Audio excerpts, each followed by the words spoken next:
And first at 5, I guess we're not done with winter weather. Yeah, look at this incredible video from the high country. Traffic, thankfully, taking it slowly on I-70 near Loveland Ski Area because of all that snow.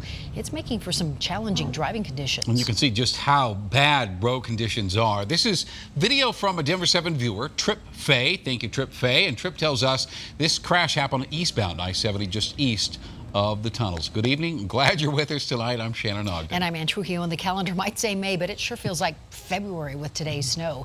Behind us, drivers along Vail Pass are dealing with less than desirable driving conditions as the storm moves through Eagle and Summit counties. And here's a live look from the Eisenhower and Johnson tunnels where most of the delays have occurred today. Traction laws are in place and troopers say they are enforcing those rules. Denver 7's Jason Grenauer's in the high country this evening. Jason, you have learned new information about that crash that we just saw. So what's the latest?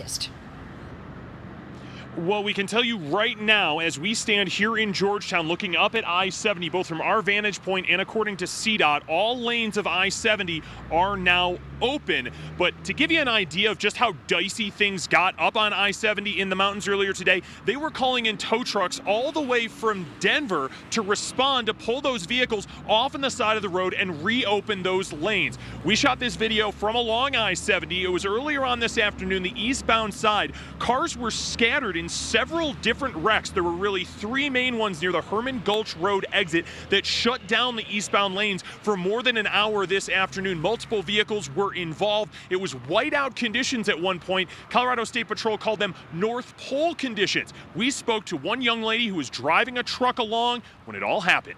Started sliding, the cars around us were all sliding, had to decide hit the car in front of us or turn into the median. So we turned into a sign and the gate in the median, spun around, pile up behind us, pile up all around us. That's what happened.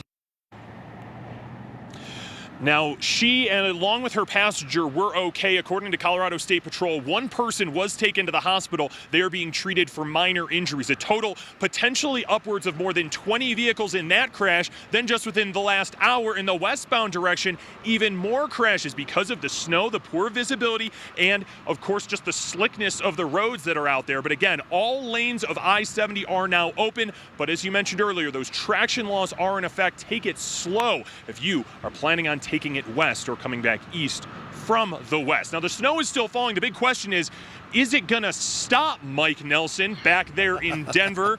That's what I want to know. It will, but it's not going to be for a while, Jason. Right now in Denver, I don't really need the umbrella up here on the roof of our building. It's just a light drizzle. But I want to show you on radar what we have currently for warnings and advisories. The high country, winter storm warnings, and areas above 6,000 feet south and west of Denver under winter weather advisories. Let's zoom it out a little bit, show you the whole state. And this is a big storm. Most of the Colorado mountains under winter storm warnings, not only tonight, but through tomorrow. And they could see over a foot of snow in many locations above 10,000 feet. This rain and snow mix has been covering much of Colorado. The snow level at about 7,500 feet, more or less, but it's dropping. There have been some snow down around Kiowa at about 6,500 feet to the south of Denver. We'll see the snow level drop down to about 5,200 feet by early morning. The result of that is going to be heavy, wet snow that could cause damage to the trees that have leafed out, and if you put the garden in, you want to cover things up for tonight.